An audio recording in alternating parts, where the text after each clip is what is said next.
Ya, baik pemirsa, Anda masih bersama kami. Pemkot bentuk tim koordinasi pengendalian zoonosis lintas sektoral. Berikut informasi selengkapnya.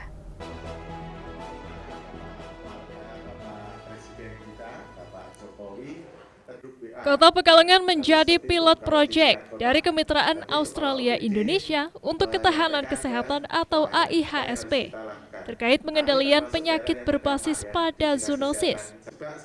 Seiring dengan dikeluarkannya Permenko PMK RI tentang pengendalian penyakit zoonosis dan penyakit infeksius baru, pemerintah Kota Pekalongan menggelar rapat koordinasi penyusunan tim yang berlangsung di Hotel Nirwana Kota Pekalongan pada Kamis, 25 Mei 2023.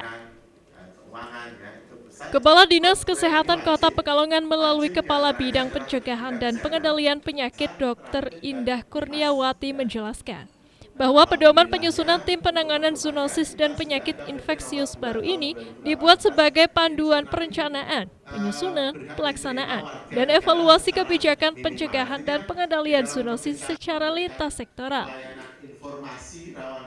Dalam pengimplementasiannya, Permenko PMK nomor 7 tahun 2022 ini bersinergi dengan standar teknis pelayanan dasar pada standar pelayanan minimal suburusan bencana daerah di Kota Pekalongan.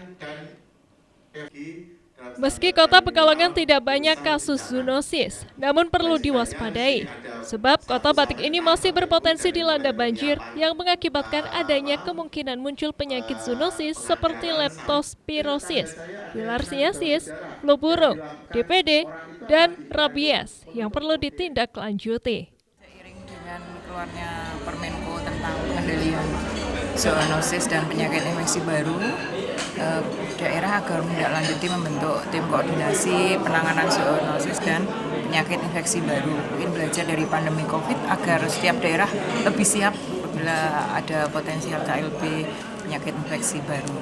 Untuk Kota Pekalongan sebenarnya kasus yang kesehatan yang berbasis pada zoonosis itu masih ada ya, antara lain leptospirosis terdeteksi terakhir itu tahun 2021 kan. Jadi penularannya leptospira lewat di air kencing tikus ya. Sementara kita kan daerah yang potensial rob, daerah basah. Kalau banjir, tikus itu pasti akan keluar dari sarangnya. Dia dan kencingnya bisa tersebar lewat air banjir itu. Makanya kita punya potensi untuk terjadinya KLB.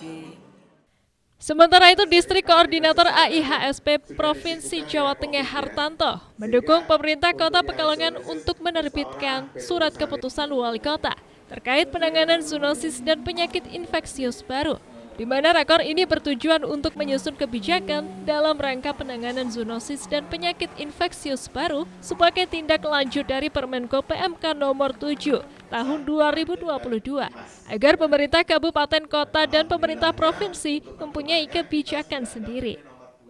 Di Kota Pekalongan zoonosis tidak banyak, tetapi faktor risikonya ada seperti yang saya sampaikan tadi, misalnya leptospirosis karena kita daerah banjir dan rob, kemudian filariasis, flu burung, AI, ya, kemudian yang lainnya adalah DPD jelas ya. Kemudian yang zoonosis lain tadi dilaporkan bahwa ada gigitan hewan penular rabies atau gigitan anjing, maka setiap ada gigitan anjing itu harus di follow up apakah ini rabies atau tidak ya. Itu maka karena begitu didiagnosis rabies kan mematikan ya, maka kita harus betul-betul melakukan tindakan-tindakan ataupun langkah-langkah tersebut. Kemudian juga kegiatan yang lain adalah seperti kemarin pada waktu pertemuan yang lalu adalah kita respon pada penyakit mulut dan kuku serta LSD, lumpy skin disease ya. Tapi itu bukan zoonosis, tapi dari sisi penularan cukup hebat di antara ternak atau di antara hewan, maka kita harus meresponnya ya itu. Sedangkan yang akan datang itu kita harapkan bahwa leptospirosis itu akan menjadi ya prioritas untuk Jawa Tengah. Rafid Fajri, Batik TV melaporkan.